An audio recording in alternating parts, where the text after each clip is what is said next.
Sorry, I realized I was on mute. So if anyone has spoken, I'm afraid I didn't hear you.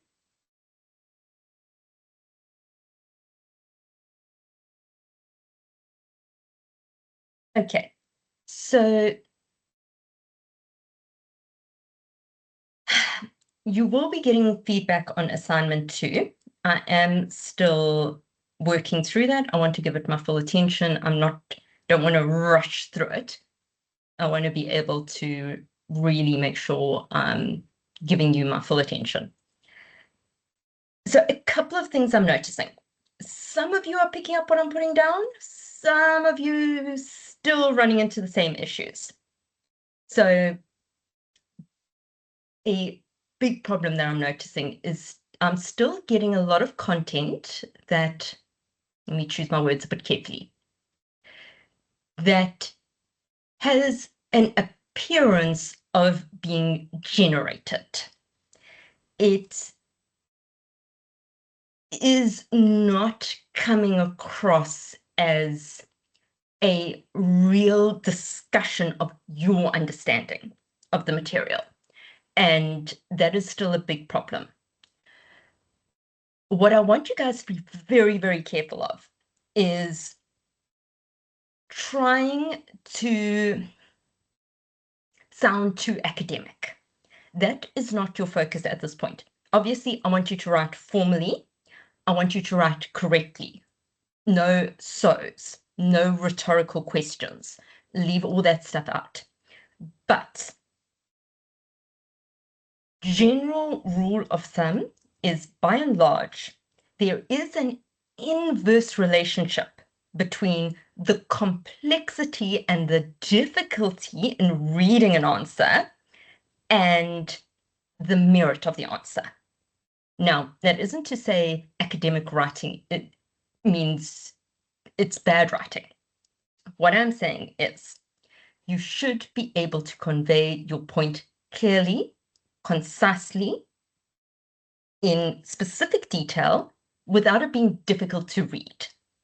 So you really want to avoid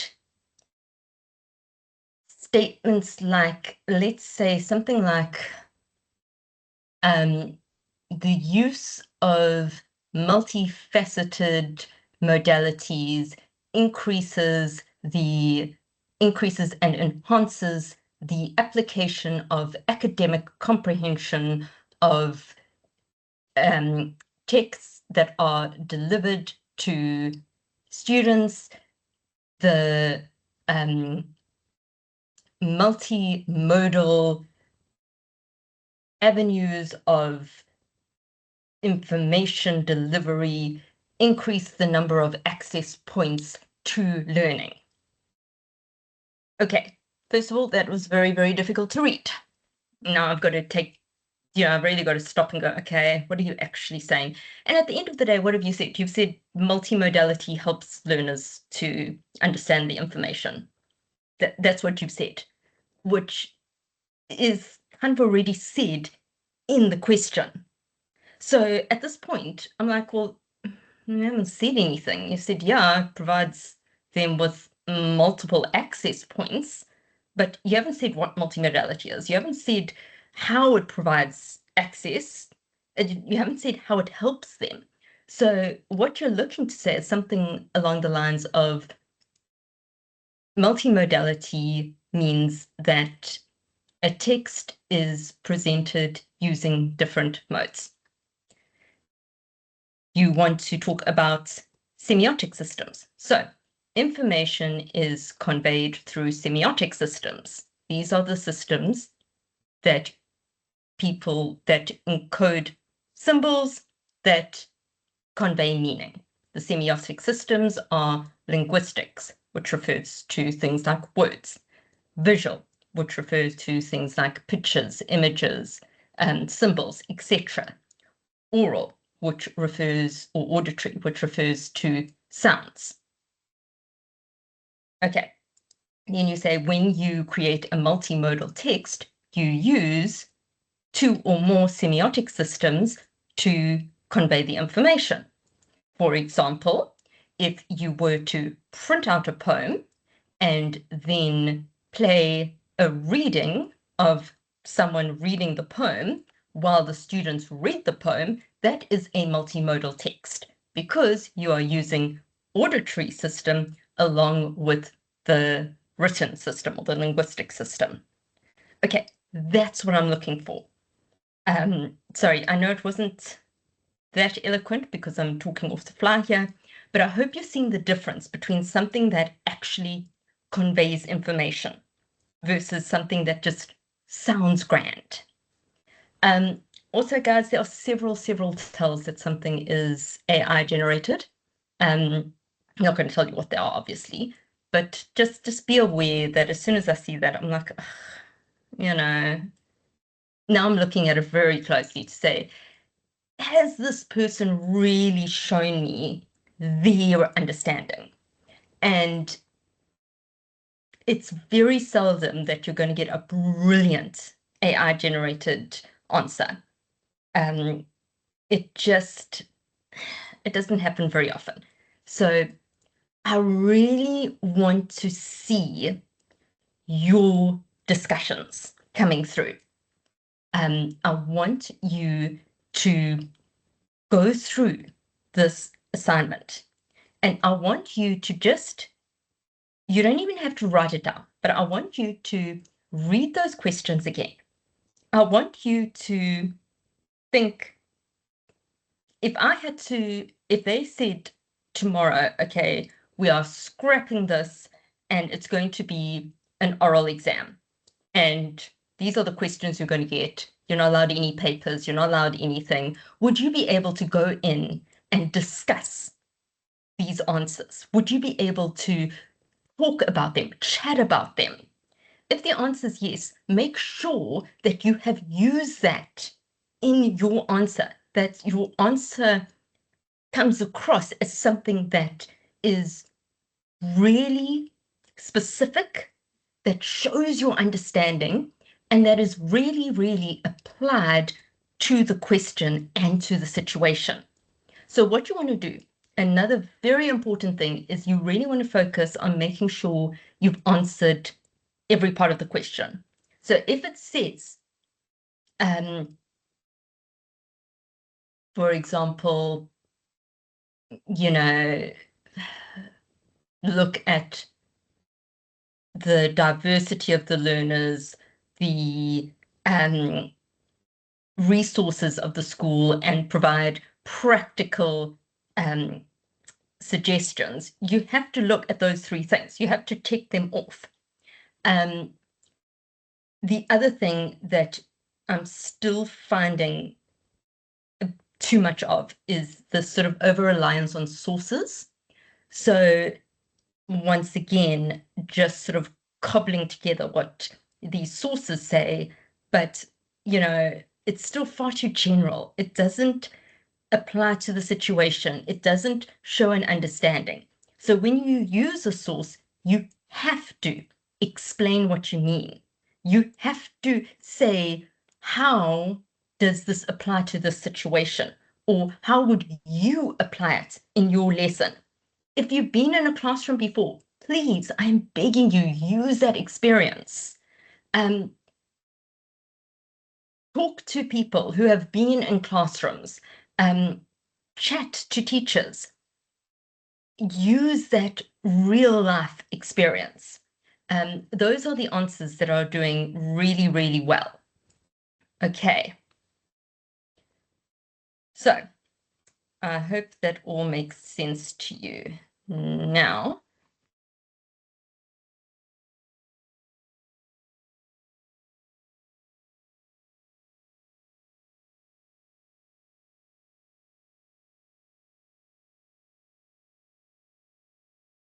so I'm going to, Yolandi, that's a very good question. I'm going to come back to that when I get to question 2.1. Okay, thanks for asking that. I will get to it. If you guys have questions, please just put your hands up. Or if I can't see your hands because I have to share my screen, just unmute and shout out or pop it in the chat. Okay. So I hope you can all see the screen. So once again, you've been through all of this, you know all of this. Now, very, very important, the background. What we are looking for here is this is where the application comes in. So you really want to focus on making sure every answer is pulled back to this idea of this school. That's where you are really going to get those top end marks. If I'm not clearly seeing this link, it's, you know, it's not really showing that real connection between the theory and the reality. So this is for the entire assignment. You are completing your teaching experience at Hayward Senior Secondary School, a public school in an urban South African area. Okay, so it is in a city type area. The school serves learners from diverse linguistic, cultural, and socio-economic backgrounds. Okay, so it is very important to remember you're going to have some learners who are English first language speakers, some learners who are second language speakers but are exposed to it a lot, some who are second language speakers but aren't exposed to English a lot, some who are like English third language speakers. You are going to have some English backgrounds, some Zulu backgrounds, some Sotho backgrounds, some Xhosa background, some high, some students from high socioeconomic circumstances, low socioeconomic circumstances. So you really have to be prepared to deal with that diversity. What we're looking for here is the practicalities, things like, have you scaffolded your activities? Have you provided extra support for those who are going to struggle? Have you provided extension for those who are going to thrive? Have you looked at what your students might have in common? Have you looked at providing enough diversity in your texts that they have sort of a universal appeal? Have you considered different learning preferences? And then obviously the focus is an increase in bullying incidents, including verbal harassment and social exclusion. So they've noted especially verbal bullying and social exclusion. So we're not focusing too much on like physical fights. It's okay if you have used that, but just to note that they have mentioned those two specifically. And several cases of theft, cell phones, stationery, lunch money. Okay, so those are not, it's not petty things, definitely not. We're not talking grand larceny yet, but very problematic, which have negatively affected learner morale and trust. Okay, so this is having a real negative effect on the learners. The head of department, HOD for English, asks you to support learners through meaningful English lessons that address these issues sensitively. Okay, so we have to address them, but we're not going to rush in where angels fear to tread. Ensure that the lessons are CAPS aligned, inclusive, multimodal, and pedagogically sound. So what you want to do is you want to go through this assessment and you want to double check. Have you looked at those LOs? Have you aligned this to CAPS? Inclusive, so have you considered all of the diversity? We've just mentioned all of the ways in which the learners are diverse. Multimodality, so have you included different modes? Text, have you included pictures? Have you included activities that get the learners to listen, that get the learners to speak, that get the learners to move? And are they pedagogically sound? So is it a good teaching and learning activity? You know, is it going to work? Does it fulfill its primary role as a teaching aid? You are required to respond to the questions below using the scenario as your primary content. Okay, so I'm not seeing any questions yet. So, question 1.1, and yes, guys, I am aware that there is an overlap. Be careful, don't recycle your answers. First of all, you're not allowed to. It is considered plagiarism of yourself. It is a thing, you know, it's just an academic thing. But also, you need to tailor your answer to this very, very specific question. So yes, you know, you can go and get ideas from your past papers, but please do be very, very aware that this is specifically aimed at this situation. So you have to make sure you've redone the question completely. So you need to justify the importance of understanding diversity in the FET English classroom at Hayward Secondary School. So what is diversity? Why do you need to understand it? You need to specifically look at linguistic diversity. So home language and English proficiency. You need to look at socioeconomic realities linked to bullying and theft. Okay, so that's going to be a very interesting one. And guys, I want you to have really made your own notes on this. What do you think are the socioeconomic realities linked to bullying and theft? I don't want you to get tied up in knots. Is this absolutely correct? Is this, you know, exactly? I want you to think it through. I want to see common sense answers. I'm not looking for deep psychological references. What I am looking for is, as an English teacher, have you thought through what is the link between the socioeconomic reality and the bullying and the theft? Why do I need to understand diversity in terms of socioeconomic standards as it relates to bullying and theft? And then how learners' lived experiences can shape classroom interaction and participation. So how does the effect of what happened at home, what happened in the schoolyard, what's happening online, how does all of that affect what goes on in the classroom? And obviously everyone is different, there's diversity. So how does that lead to diversity in the classroom? Okay, so support your discussion with reference to CAPS and at least one other credible academic source. So you do need to do some research, but remember the source is there to support your discussion. And guys, it is 7 marks, so I don't want to see like a 5-line paragraph, but please, it does not need to be a page and a half. Okay, so detailed but concise. And then you are looking for understanding of diversity in the FET classroom, nuanced insight with clear contextual awareness. That means, is it related to the scenario? Insightful application of linguistic diversity to teaching and learning in the scenario. Strong critical linkage showing deep contextual awareness of learner reality.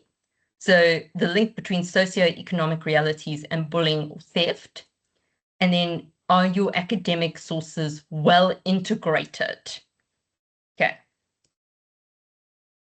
Then, discuss the relationship between listening and speaking, or, not and, or reading and writing in addressing sensitive themes such as bullying or theft in the FET classroom.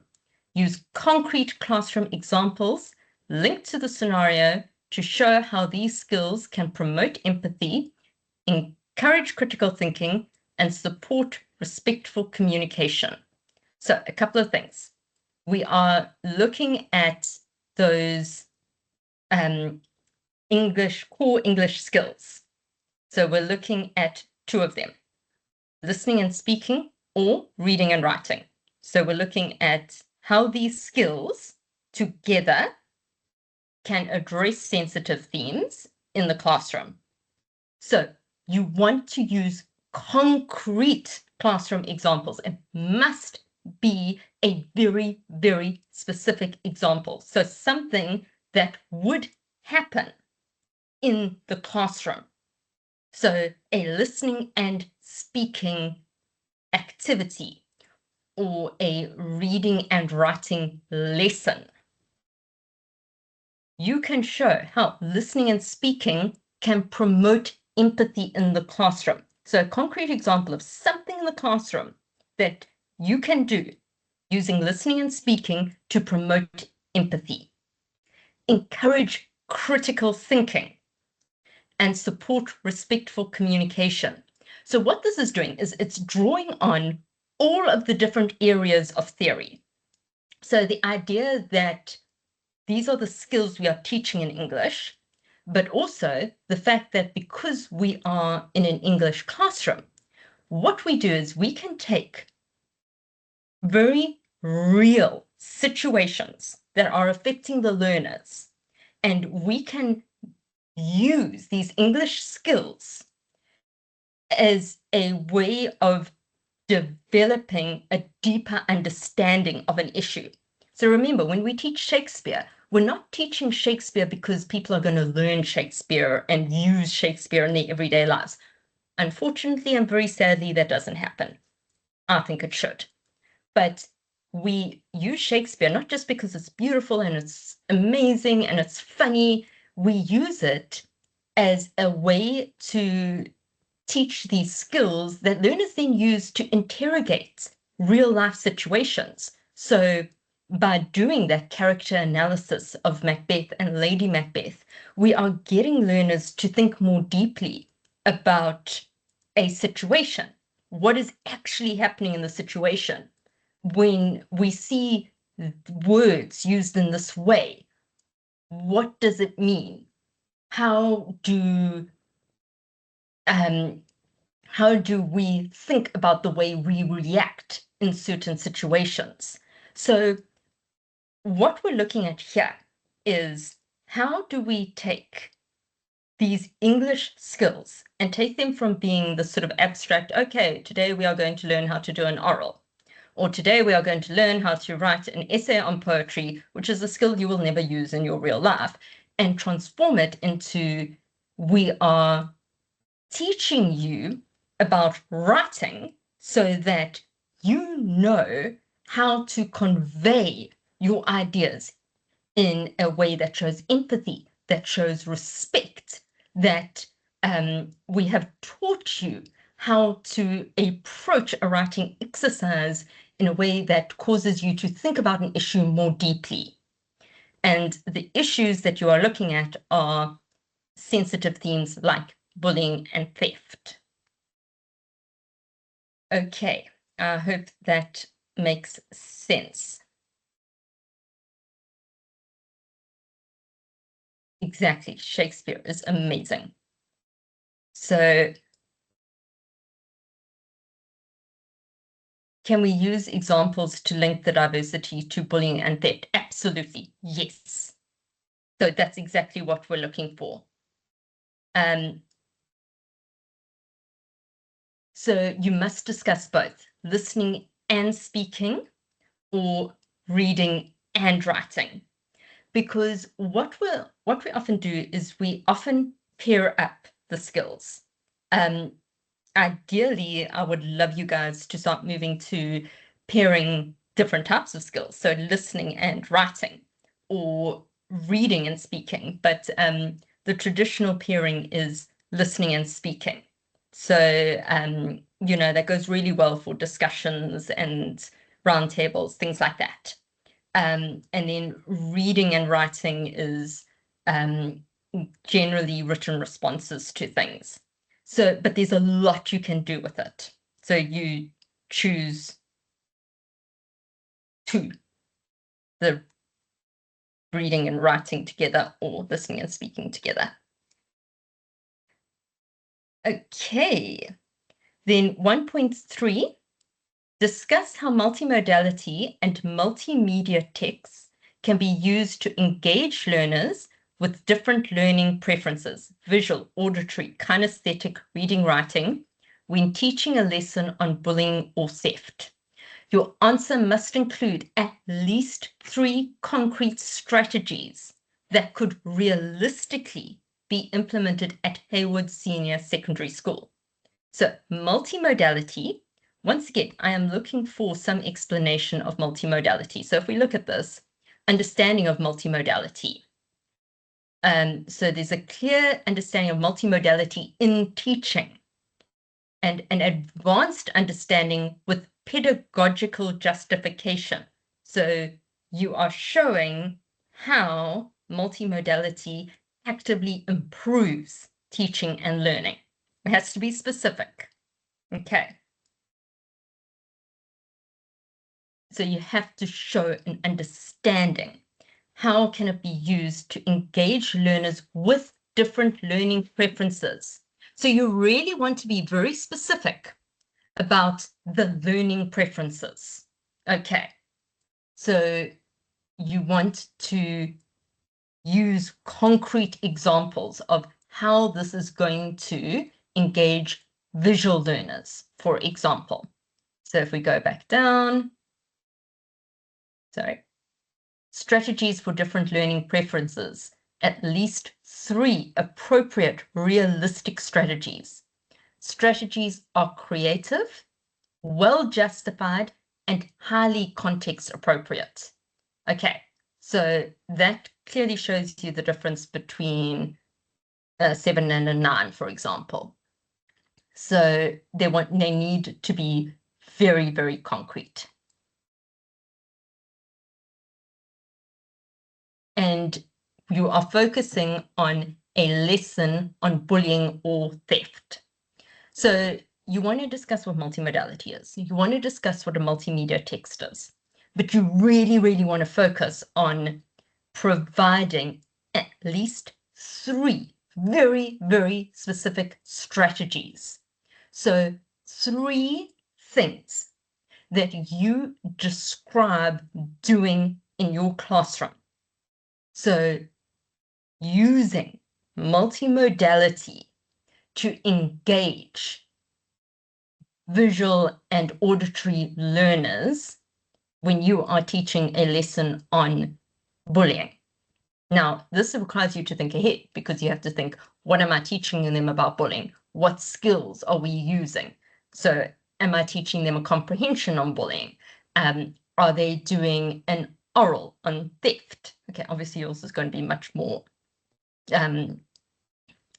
creative than that, but that is what we are looking for. Okay, so we're looking for very, very specific things that are multimodal, and please, you must be very clear that it is multimodal. So it has auditory and visual, or written and visual, or you've used space and listening. Okay, or speaking and viewing. So there must be at least 2 modes of information. Okay. And it must be very practical. And guys, I know you've used strategies in assignment 2. I'm not saying you can't use ideas from that. Some of the strategies were fantastic, some very, very vague. You'll see the feedback. But what you want to do is you want to make sure it is very, very, very specific to this question. So you can't just take cut and paste. Okay.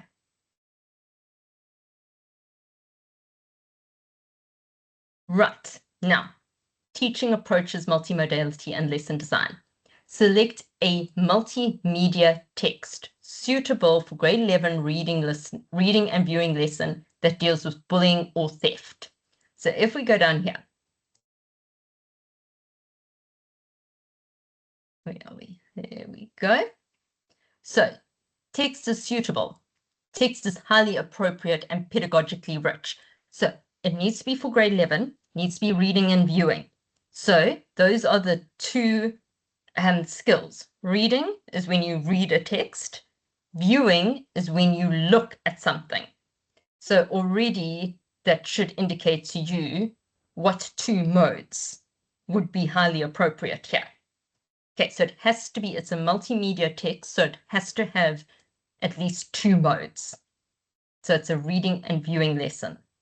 So to really elevate it, you want to look at it and you go, actually, this text is advanced enough for the advanced learners, but it is still accessible enough for the learners that are going to struggle. It's something that they will relate to. There is enough information and there is enough stuff here that I can really make a good lesson from it.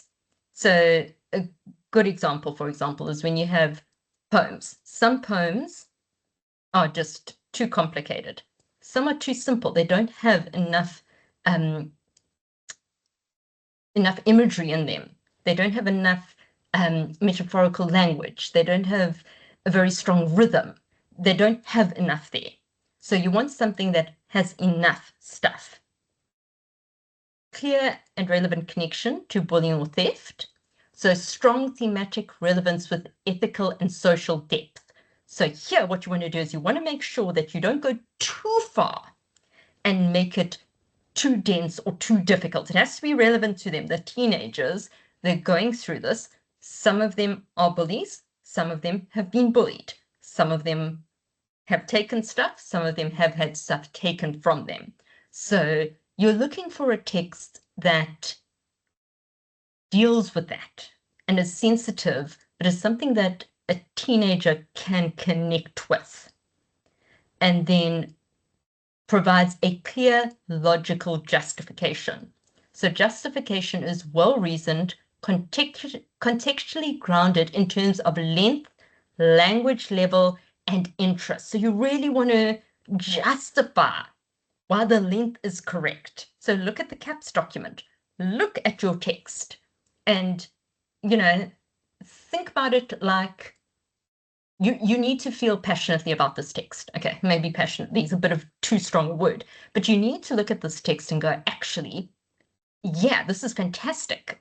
I really want to use this. And then you want to think that there is a teacher standing in front of you. You know that teacher, the old grumpy one who's just out to ruin everyone's fun, going, I don't know if this is really good enough.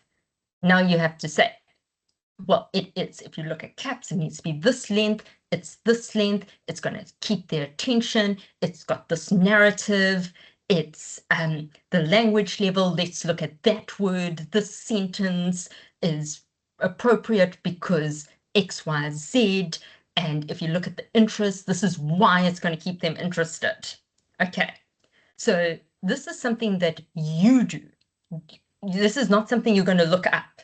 You can look at like the CAPS, what you need to do in terms of that, but it's in terms of how would you say to someone who's just being a pernickety naysayer for the sake of it, what would you say to them in order to get this through?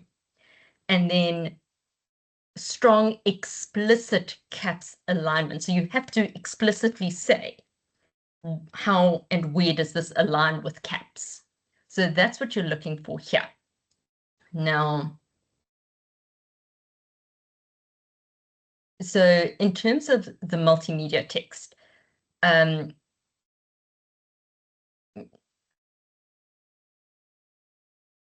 so it doesn't have to be an actual text to read. So you are doing a reading and viewing lesson, and it deals with bullying and theft. So it must obviously have, okay, so I'm going to say it has to have some words. There has to be something for them to read. Does not need to be a reading comprehension.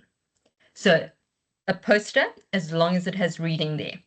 A cartoon, an advert, yes, as long as you can justify that there is reading in it. Those are absolutely fine. So can you put it together as a combination? Yes, there is it says a text. It does not specify it has to be. So when we say a text, the text can have two components. So it can have a short passage and a picture, for example, but they have to go together. So if you think about the matric,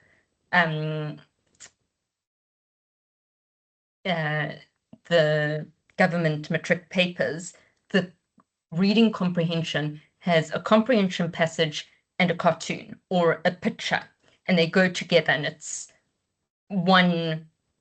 considered sort of one text, part A and part B. That's absolutely fine. But your lesson needs to be based on the two of them together. They have to work together. They have to be linked. So you can't have an article on theft and a picture on bullying, and you have an activity on theft and an activity on bullying, and nary the two shall meet.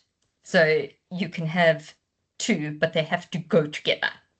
So if you're doing a poem, you have the printed out poem, and then you have audio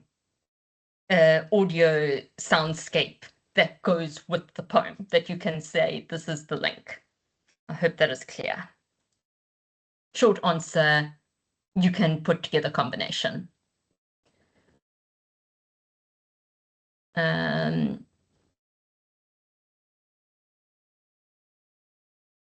So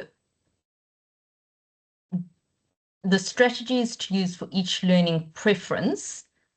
No, so are you talking about question 1.3? With that, you are looking for 3 strategies. So you are looking to show how each of those 3 strategies, you need to say which of the learning styles that one accommodates. So some strategies will really strongly accommodate the visual learners. Others will accommodate visual learners and auditory learners. They'll accommodate both. So you don't need one strategy for each of the 5 learning preferences. You just need to say which learning preference your 3 strategies appeals to. So you need to include the actual text, and then you need to explain and apply. Is that for question question 2.1? For question 2.1, you do need to include the text. Can you use a video with subtitles? Yes, you would have to provide a good justification for that, but yes, absolutely, that is in fact 2 modes. Okay. Now, choose one approach to teaching language or one approach to teaching literature that would be appropriate for teaching the text dealing with bullying or theft from question 2.1. Okay, so here is your time to shine. Any approach. You have to define the approach. Guys, please explain to me what the approach is. Use your own words. Explain its theoretical basis. So why is this a good text to use? Why is this even an approach? What makes this an approach? And then justify why it is suitable for this specific school context. So that is the context of Hayward, the context of bullying and theft, the context of your reading and viewing lesson, the context of this text. Okay, so that's where we are going to really, that's where your chance to shine and show your understanding is, why is this a good theory? Why is this a good approach to use? Okay, so the CAPS aligned lesson outline, I will be putting it up, okay? It is the one that is on, it is on the SharePoint somewhere. So I'm going to put it up. If you have used another one, just double check with me that it's aligned. It should be. I'm not, but if you have used another one, just double check with me. So you are going to do the lesson. Find suitable LOs from the CAPS document. Please, please, please, you must make them specific. So it's not read and understand a text. Okay, that's too broad. How do they know if they've understood it? So you have to say this cartoon and show that you've understood the themes, the irony, the satire, and the message. Okay, so you have to be very, very specific. Your response must include an effective introduction. So you've just done an answer on introductions. That was actually, by and large, a very nicely answered question. Was what is a good introduction? Use that theory. Now, it must be aligned to the LOs. A teaching and learning phase with learner-centered activities. So it must be learner-centered, meaning it's not just you talk, you give them a worksheet. Okay, that's not terribly learner-centered. You want to do something where learners, I can see the learners are going to be engaged. Okay, so once again, must be focused on those LOs. And then a closure phase that promotes reflection or ethical awareness. Okay, so that is one of the things that you read that needs to be an LO, is ethical awareness or reflection. So that closure phase, once again, very nicely answered. The conclusion, use that theory into your lesson, but you want to make sure that that closure phase focuses on bringing together this whole idea of reflecting or ethical awareness. Okay, that has, and make sure it's in the LOs. And what you need to do for this, in case it is not very, very, very clear, you need to use the text from here, the approach from here, and the scenario from the beginning. And then briefly justify how your lesson design and multimodal approach supports a diverse group of students. So this is where I need you to put it into words. And once again, this is not something you need academic sources for. You need to, once again, think of that old annoying, grumpy teacher going, well, you know, we've got diverse students here. And you go, well, actually, let me just defend myself and say how this lesson and my multimodality actually supports these diverse students. And you know the diversity. Okay. And then select one formative assessment activity from the teaching and learning phase. So you've described it. Now you are going to provide a brief description of the assessment. So once again, you're going to describe it and reflect on how your proposed assessment promotes the principles of assessment and ethical teaching practice. Okay, so once again, that annoying teacher going, well, is this a good assessment? How do, you know, is this a good assessment? Does it teach ethically? How does it promote learner voice and agency? So you want to think about, has this given learners a platform and a way for them to show their understanding and engagement? So this is a case of, you want to make sure that there isn't one correct interpretation. You've given them the power and the agency to have their voice. And holistic assessment of language skills. So have you provided them with a platform that is wide enough to show their language skills holistically?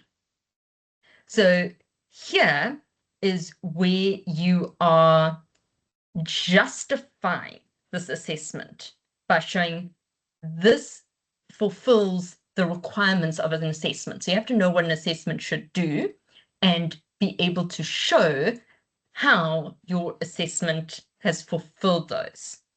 You know that the learners need a platform and a way to engage with this topic and show their understanding and have their voice.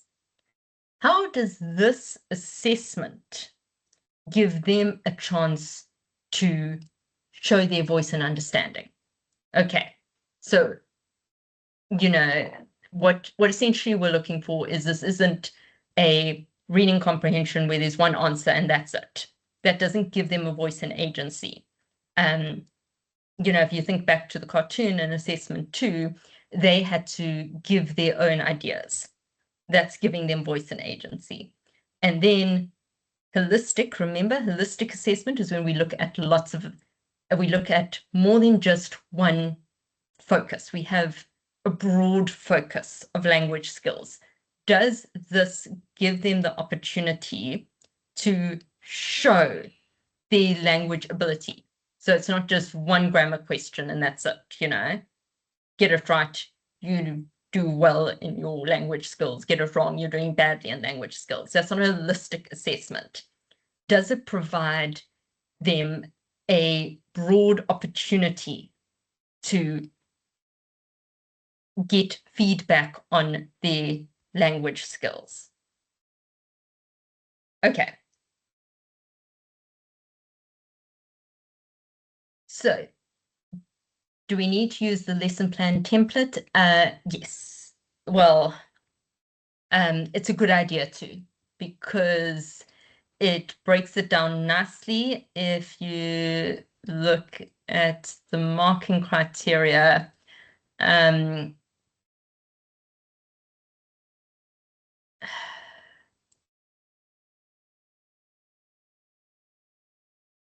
you know, you don't have to. Just make sure that you've covered everything, but it is a good idea to at least make sure that you have ticked off everything. Just check the lesson plan template and check that you haven't missed anything major. But no, you won't be penalized if you don't use the exact template. So for 2.3, what you really want to do is you do want to describe them, but you want to describe them in detail. So if you have an example and you can include it, go for it. You don't have to actually design it, but it needs to be explained in detail. So if you look at the marking criteria, effectiveness and relevance, so is engaging, context sensitive, and effectively activates. So you can't say, I am going to ask them questions about their experiences with bullying. Okay, that could be, you've left it so broad, it could be you're going to point at a kid and go, excuse me, are you a bully? That's not a great teaching practice. But you haven't given me any indication that that's not what you're going to do. So you have to say, I would ask them to write down in 2 sentences whether they have experienced bullying. You know, that tells me what questions you're going to use. Then, is it aligned? Activities are clearly scaffolded. So I need to see. So you can't just say, I will get them into groups and give them a poster and tell them to design a poster on bullying. Okay, that's not giving me enough context. You need to say how you're going to divide them into groups. What do they need to put into their poster? You need to show that it's been scaffolded, etc. And then you need to show by telling them to sit quietly at their desks and write out the answers to the following 3 questions. I am providing learners with a quiet environment, and I am catering to the writing students, etc. It's a very bad example. Don't use that. That was a very bad example. That's not what you want to do. And so you don't have to say this is the worksheet, but you have to say what the questions you're going to ask are, what the instructions you're going to give. So someone should be able to take this lesson template and use it in their classroom and come up with more or less the same lesson. I hope that answers that question. Okay.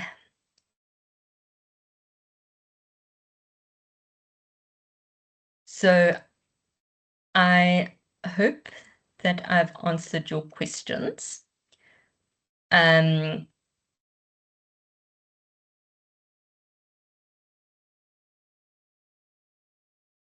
If you have any other questions, please put it in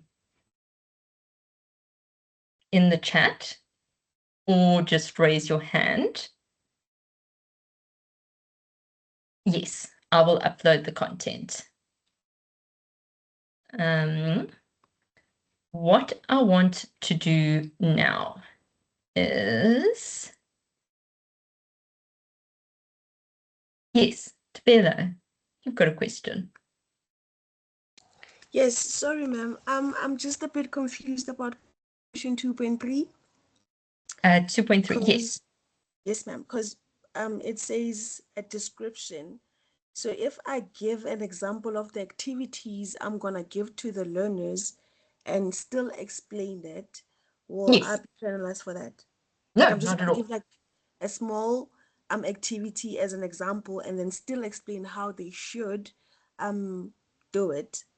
Yes. Is that how we should do it? Oh, okay, cool. Fantastic. So what you want to do is, like, let's say your opening thing is a think, pair, share exercise. So you're going to say, I will do a think, pair, share exercise. What you're not going to do is you'll say, I will give them a question about bullying. They will then discuss their answers with their partner, and then they will share it with the class. Okay, what question? Are you going to give them any guidance about their discussion? How are they going to share it with the class? So you're going to say, this is the question I will give them. I will give them 5 minutes. I will scaffold it by telling them to look at X, Y, Z.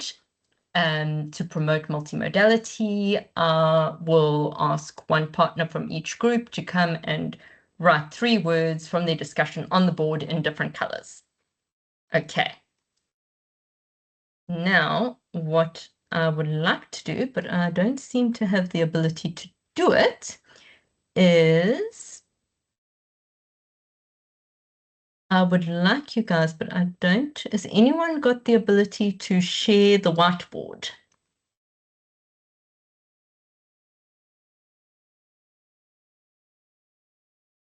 Because I would like you to just take 5 minutes and share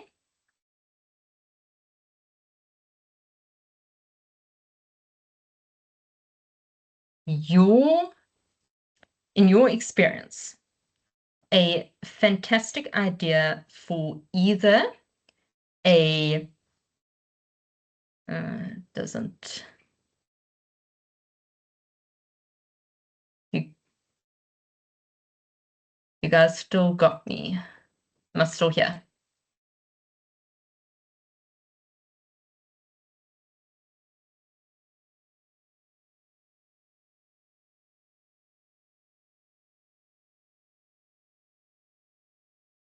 Am I still here?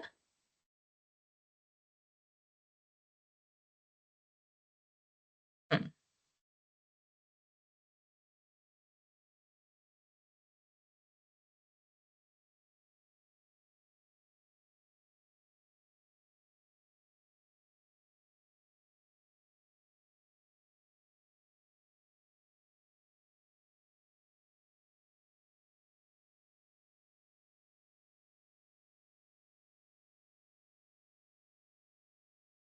Guys, am I still here? Can you hear me? Yes, I can hear you. Awesome. Thank you. Sorry, my thing is giving me absolute gears. So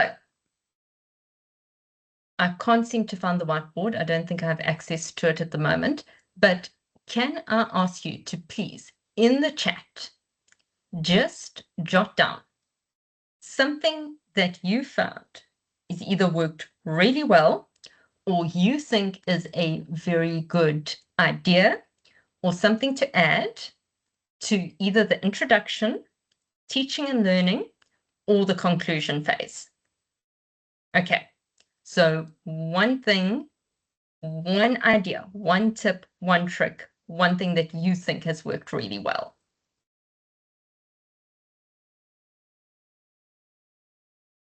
And also please include any questions you might have about the content or about the assessment.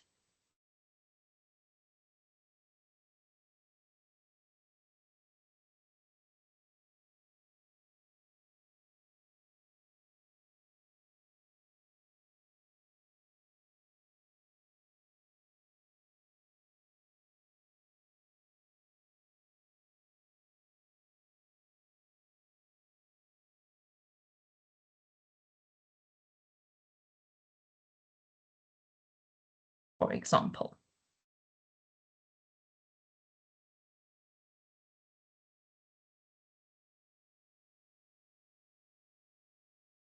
Okay, so if you haven't worked in a school, that's absolutely fine.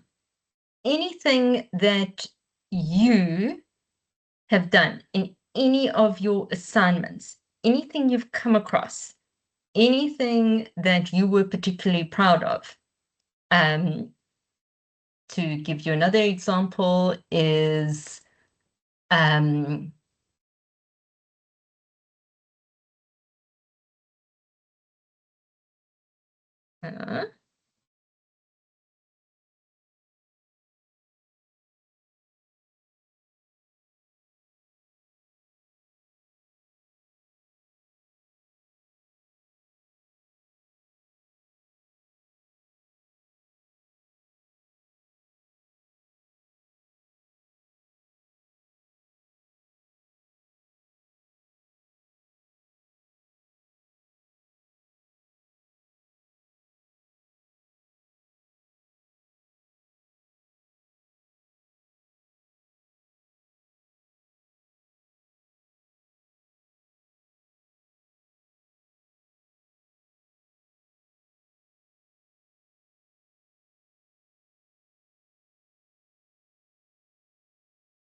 okay, I see we are running out of time. So I would really love some ideas.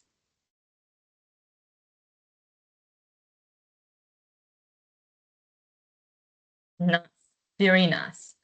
If anyone wants to unmute and yell out, that would be fantastic. If you have any questions, please ask about the content, about the assignment, anything. Otherwise, thank you so much for joining. Thank you for your participation in these sessions. It has been great. Hope you have a lovely long weekend and good luck with the final bit of your term. I hope you all have a lovely end of your semester.